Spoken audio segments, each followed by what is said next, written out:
Bom dia a todos. Gostaria de agradecer primeiramente o convite do Eduardo para depositar a gente a confiança de falar aqui sobre esse tema, um tema normalmente polêmico, né? E também agradecer a presença de todos, falar que é uma honra falar para um público tão de alto nível como que a gente encontra aqui nos dias de campo da genética aditiva. Estou vendo diversos amigos aqui e vai ser um prazer falar para vocês sobre esse tema. Primeiramente, gente, tem que ficar claro que ao falar de melhoramento genético, é falar de algo que está muito além do que os nossos olhos conseguem ver. O melhoramento genético, ele não acontece mais como ele aconteceu no passado, quando a gente selecionava os indivíduos apenas pelos olhos. Porque nessa questão, nós temos opções ligadas a gosto, opções ligadas a teorias, opções ligadas à forma de pensar, e dificilmente a gente consegue estabelecer um foco reto sobre aonde a gente quer chegar. Então, por mais que a gente tente comparar os indivíduos, e cada um de nós vamos ter um gosto para eleger qual bezerro desses é melhor ou não, não é através desses olhos, olhando para essas fotos ou para os indivíduos sozinhos, que a gente vai conseguir realmente identificar qual é o melhor indivíduo entre eles. Para fazer melhoramento genético, pessoal, nós temos que medir, medir e medir. E mede através da balança, mede através do perímetro escrotal, mede através da ultrassonografia de carcaça e de qualquer outra ferramenta que esteja à disposição do selecionador. Mas o mais importante que medir, pessoal, é a gente comparar esses indivíduos depois, descartar o que não interessa e promover os que têm um melhor desempenho dentro do nosso foco de seleção para serem os pais das próximas gerações. É assim que a gente faz melhoramento genético. Ao longo de 28 anos, esse é um trabalho do professor Bergman, gostaria de agradecê-lo pela disponibilidade do material, a gente viu que no sumário da ANCP, tendo como base, as características que foram mais selecionadas ao longo desses 28 anos são as características de peso. Elas tiveram mais que um desvio padrão de seleção. Depois, com menos intensidade, mais aqui embaixo, a gente vê algumas características relacionadas à reprodução, à habilidade materna. E, por último, cá embaixo, praticamente com seleção negativa, as características de qualidade de carcaça, como área de odilombo e espessura de gordura. Isso aconteceu lá atrás, pessoal, de forma muito natural, porque a gente não tinha as mesmas ferramentas que a gente tem hoje. Então é natural que a gente selecionasse mais pelo peso, porque de qualquer forma o peso representa receita no bolso do produtor, porque a gente vende os nossos produtos pelo tanto que pesa. A partir que as ferramentas foram sendo disponibilizadas, a gente consegue conversar em outra linha também, que é a linha da redução de custo, onde características ligadas à fertilidade, à reprodução, à habilidade materna, começam a ficar extremamente interessantes, porque no final das contas, margem, que é o que vem líquido para dentro do bolso do produtor, é uma combinação entre tudo que eu gastei e tudo que eu faturei. Então, eu pego tudo que eu faturei, diminuo tudo que eu gastei e essa é a margem. Então, é muito importante que o produtor trabalhe tanto com características que gerem faturamento, quanto com características que diminuam o custo dentro da propriedade. E a gente evoluiu nesse sentido até agora. E a nossa palestra é uma palestra com o ponto de vista de uma central de inseminação. E nós, de uma central de inseminação, nós somos pessoas privilegiadas. Porque além de acompanhar o trabalho dos nossos clientes, dos nossos fornecedores de genética, a gente com um ano de antecedência já tem uma noção do que vem por aí. Porque a gente está trabalhando com um produto, que é o sêmen, que é utilizado na estação anterior ao nascimento daquela safra. Então, por exemplo, fechamos a estação agora de 2016 e 2017, eu já sei que vai nascer a partir agora de agosto. Então, a gente consegue antecipar algumas tendências nesse sentido. E, por isso, a gente fez um trabalho, gostaria de agradecer até a equipe técnica da Alta, que me ajudou nesse levantamento, onde a gente pegou todas as vendas de sêmen da Alta Genetics, desde 2006 até hoje, ano a ano, e fomos ver como que foi a evolução do mercado nesse sentido, uma evolução genética. Hoje, pessoal, a Alta tem 50% do mercado de Nelore PO de sêmen comprado na Alta. Então, a gente entende que se a gente vende a cada 2 doses, uma sai da Alta, a gente entende que a gente representa muito bem o que o mercado está comprando, que a gente tem segurança para afirmar essas questões que estão aqui, porque já que a maior parte do mercado compra conosco. Então, o que foi feito, pessoal? Só para vocês entenderem ano a ano, aqui é apenas um exemplo. A gente pegou todos os touros que foram vendendo ano a ano, a quantidade de doses vendidas naquele ano, o valor de DEP que eles têm, aqui um exemplo é a DEP 3P, nós multiplicamos para entender qual que era o valor genético que estava sendo carreado para o mercado naquele ano, e depois dividimos pelo número total de doses vendidas. E aí a gente tem uma média do valor genético que foi carreado aquele ano. Só que aqui, gente, eu coloquei 4 touros como exemplo, 4 da genética aditiva, mas nós estamos falando de um universo de mais de 1.100.000 doses, tá certo? Aqui é importante também falar, pessoal, que essas vendas aqui não é uma indicação da central, é uma escolha do mercado. Nós temos lá um leque de touros de diversos criatórios e o mercado vai lá e compra a dose que ele quer, ou que a nossa equipe entende que é mais importante para ele. Então, na hora que a gente está falando das médias dos touros da Alta, nós estamos falando de escolhas do mercado.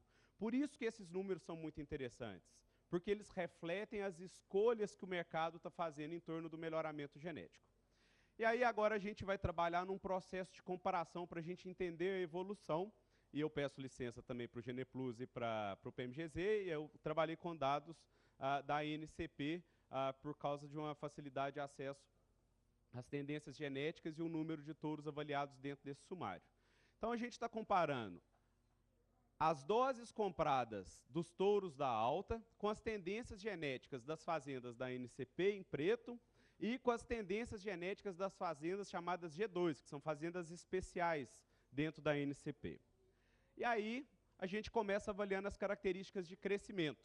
Então eu tenho aqui, nesse eixo, o valor de DEP e nesse eixo aqui o desempenho ano a ano. Então, por exemplo, os touros da Alta em 2006, a média das doses vendidas era em torno de 6 kg de DEP para peso a desmama. Hoje, a média dos touros vendidos na Alta é de mais de 9 kg para peso a desmama. Na NCP, as fazendas, cada safra, em média, está posicionada dessa forma.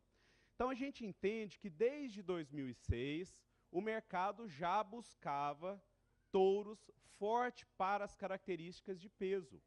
E que, provavelmente, essas características já estão muito consolidadas dentro de todos os rebanhos. E nós saímos de animais, aqui no caso dos touros da Alta, top 17 em média, para animais top 3 hoje. Então a gente vê uma evolução genética, mas nada muito, top 4, mas nada muito significativo. Quando a gente olha peso ao sobreano, fazendo a mesma correlação, nós saímos de animais top 19 para animais top 3%.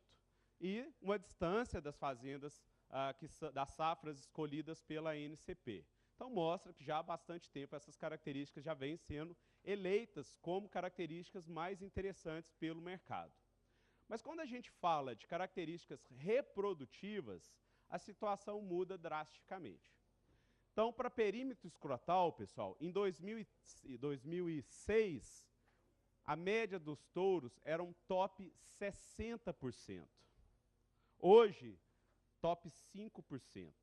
E a gente enxerga que, a partir de 2009, o mercado se atentou para essa característica e começou a descolar das médias que as fazendas vinham colhendo nas suas safras. Para stayability, nós saímos de touros, em média, top 50 para touros top 11. E é uma característica que começou a ser identificada pelo mercado em 2010, com touros melhorados para isso. Então, um pouco mais tarde que o perímetro escrotal. E ainda hoje, a gente não conseguiu descolar das médias das safras colhidas pela NCP. Então, é uma característica que ainda tem muito espaço de seleção, É uma característica que ainda a gente tem que olhar para ela com outros olhos, porque o mercado ainda não buscou ela fortemente. Ela está vindo dentro da média do que a NCP colhe a cada safra. Se a gente olhar a característica leite MP120, nós saímos de animais top 70, pessoal, para animais top 12, e também muito dentro do que a NCP tem colhido em suas safras. Ok? Então, uma característica que a gente também pode olhar para descolar um pouco mais dela. E uma característica que começou a ser observada mais fortemente a partir de 2012. E, por último, a característica de 3P, nós saímos de animais 35% para animais 7%, e também em 2012 esse descolamento. Então, todas essas características, sendo super coerente com o que o Bergman fez no estudo dele, apontam que a gente precisa ainda evoluir, tem espaço para evoluir nessas características. Nas características de carcaça, a situação é um pouco pior, como foi apontado pelo Bergman. A gente ainda também está muito dentro do que a média das safras da NCP vem apresentando. Animais top 40 para top 11, em área de odilombo, tem uma correlação maior com peso, por isso é menos drástico. E para acabamento de animais top 70, eles deixando de ser negativos a partir de 2013 para animais top 14%. Então, gente, esses estudos mostram para onde o mercado está caminhando. E aqui é todo o mercado, não é só o mercado de PO, é todo mundo que compra sêmen de Nelore.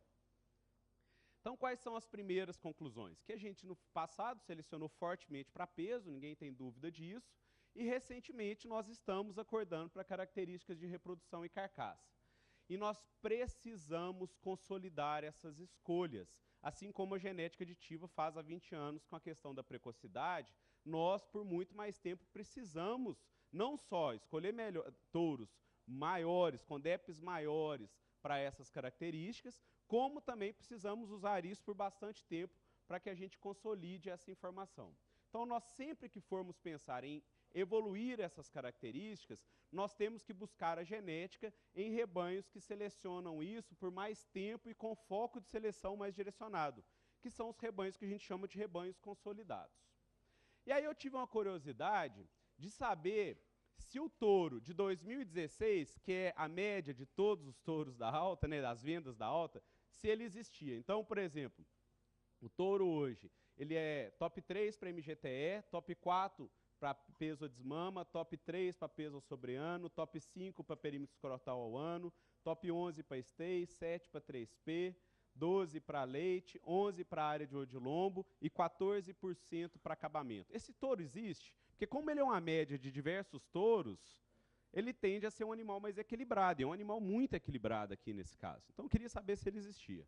Aí eu fui no site da NCP, fiz a filtragem e colhi 18 touros, sendo que desses 18 touros, 12 pertencem à bateria da alta, e eu me sinto mais à vontade para falar deles.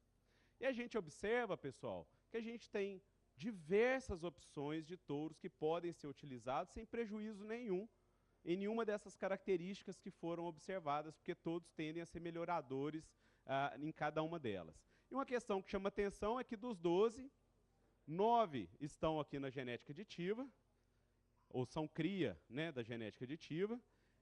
E se a gente olhar a linha de pais desses touros, 100% deles são touros aqui da genética aditiva.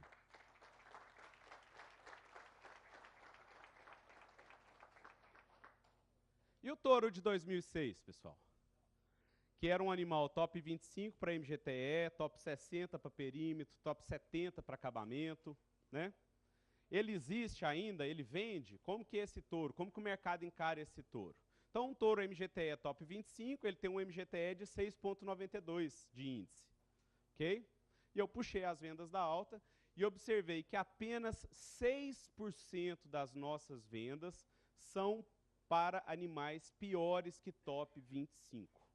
Então, o mercado, gente, ele quer touros melhoradores. 94% das vendas da alta, ou as vendas do mercado, são para touros melhores que top 25. 70% são para touros melhores que top 5. E 37% são para touros melhores que top 1. Então, gente, o mercado está direcionando para esse sentido aqui, nessa intensidade, de forma muito transparente. E a idade dos touros? Então, eu fiz a mesma questão que eu trouxe aqui do 3P, eu fiz com a idade. Multipliquei o número de doses pela idade do touro em questão e a gente observa claramente uma queda na idade dos touros, da média das doses que são vendidas dentro da alta. Então, hoje, gente, em média, os touros são de 6,6 anos e 9 meses, ok? Touros jovens. E a gente parte para algumas conclusões, porque o mercado ele já acredita em touro jovem, especialmente em touros jovens de fazendas consolidadas, já que 43% das nossas vendas são de animais entre 2 e 5 anos, que não têm filhos avaliados ou têm poucos filhos avaliados. E entre eles, o touro Rendife, que nos últimos 12 meses já vendeu mais de 20 mil doses, pessoal. Um touro que não tem nenhum filho nascido, mas que tem uma proposta genética muito avançada e uma consolidação dessa genética muito forte via genética aditiva e todo o conceito que ela trabalha aqui há mais de 20 anos. Isso acontece, como a Roberta falou, por causa do intervalo de gerações que a gente quer acelerar o ganho genético, que ele é um fator divisor aí no ganho genético. E a Roberta também já falou do ren espião, que é o touro, sem dúvida nenhuma, mais precoce disponível no mercado, porque além dele produzir sêmen com 9 meses e congelar sêmen com 11 meses, ele é neto de uma super precoce, ele é filho de uma super precoce que emprenhou com 12 meses de idade, e ele também é neto de touros, tanto paterno quanto materno, que são, touros maternos, que são touros reconhecidos para características de precocidade. E esse touro entrou na central agora em maio e em junho, saindo da quarentena, no primeiro salto dele, ele já congelou doses novamente, mostrando aí o máximo de fertilidade e precocidade. Então, quando a gente olha todas essas gerações e toda a proposta da genética aditiva, não temos dúvida que esse touro está consolidado para essa característica. Então, o mercado gosta de novidade, é obrigação das centrais trazerem novidades. Ela acredita no touro jovem, quer acelerar o ganho genético. E aí uma outra pergunta que a gente faz. Todas as escolhas que a gente fez nesses anos praticando o melhoramento genético foram escolhas acertadas ou não? Porque existe muita discussão que quando eu aumento a produtividade, eu aumento a altura do gado, quando eu aumento a produtividade, eu aumento o peso adulto, quando eu aumento a produtividade, eu aumento o peso ao nascimento. E eu fiz o mesmo estudo que eu já apresentei para vocês como que funciona. Então, gente, para DEP de altura, em 2006, a gente usava touros top 90. Hoje, nós estamos usando touro dentro da média do rebanho, top 50. Então, nesse sentido, não teve prejuízo selecionar para maior produtividade, né? E para peso da vaca adulta, nós viemos também caindo, não com a mesma força, por exemplo, da altura, mas a gente já está com vacas mais próximos à média do rebanho, top 70%. Então, é possível aumentar em ganho, sem necessariamente aumentar o peso da vaca adulta. Já para peso ao nascimento, quando a gente diminui o tamanho do rebanho e o peso dele, é natural que caia. Mas nos últimos anos a gente tem observado essa característica crescendo também. Então as conclusões que a gente tira são que DEPs que antes não eram importantes podem passar a ser, como peso ao nascimento. Elas podem passar a ser valorizadas no futuro. E para isso é importante a gente levar a sério a coleta de dados, porque lixo produz lixo. Então, como o peso ao nascimento não era uma característica importante, muita gente não coletava o peso ao nascimento. A partir de agora é importantíssimo que todos comecem a coletar de forma muito séria o peso ao nascimento para que a gente tenha DEPs cada vez mais reais e representativas. E para o futuro, pessoal? E a genômica, né? Eu não tenho dúvida que a genômica é um caminho que não tem volta e o Nelore está fazendo um caminho muito feliz nesse sentido. Nós temos a raça holandesa e Jersey como referência no mundo, são raças leiteiras, a Angus muito avançada nos Estados Unidos e com certeza eu enxergo o Nelore como a quarta raça da genômica grande em nível mundial. Mas a gente tem que trabalhar através dessa genômica e de outras ferramentas as futuras características que estarão disponíveis para a gente selecionar. Então o mercado já sinaliza para DEPs de maciez, ele já sinaliza para eficiência alimentar, deve sair DEPs de eficiência alimentar agora, em agosto, e também já sinaliza para carcaça e romaneio. E para frente, o que a gente espera para frente? Nós esperamos índices econômicos, mas realmente econômicos, né, expressos em reais, de preferência, assim como é feito lá nos Estados Unidos. Nós queremos medir mais a eficiência dessa fêmea que está no campo, porque a gente quer diminuir realmente os custos, porque aumentar a receita a gente já sabe como, e a gente também depende de uma cadeia frigorífica se organizar para isso. E também tem questões relacionadas à saúde humana, né? Então, animais com mais gordura trans, menos gordura trans, com mais antioxidante, menos antioxidante. Questões relacionadas à adaptação e questões relacionadas ao meio ambiente. Então, isso deve vir aí no futuro, não sei dizer em quanto tempo.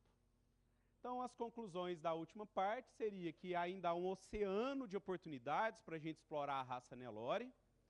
Nós não devemos deixar de consolidar o que a gente construiu até agora e começar a correr atrás de novidades sem muito propósito. E valorizar quem oferece a genética consciente e moderna. E para isso, pessoal, a gente tem que buscar fazendas que coletam dados de forma muito séria, que faz uma eficiência de descarte, ou que tem uma eficiência de descarte muito consistente, não segurar a vaca vazia de forma alguma, ainda descartar outra, se necessário. Ter um foco 100% na seleção produtiva, em características que representam produtividade, e não em características que a correlação é muito baixa, ou mesmo não tem correlação confirmada com produtividade.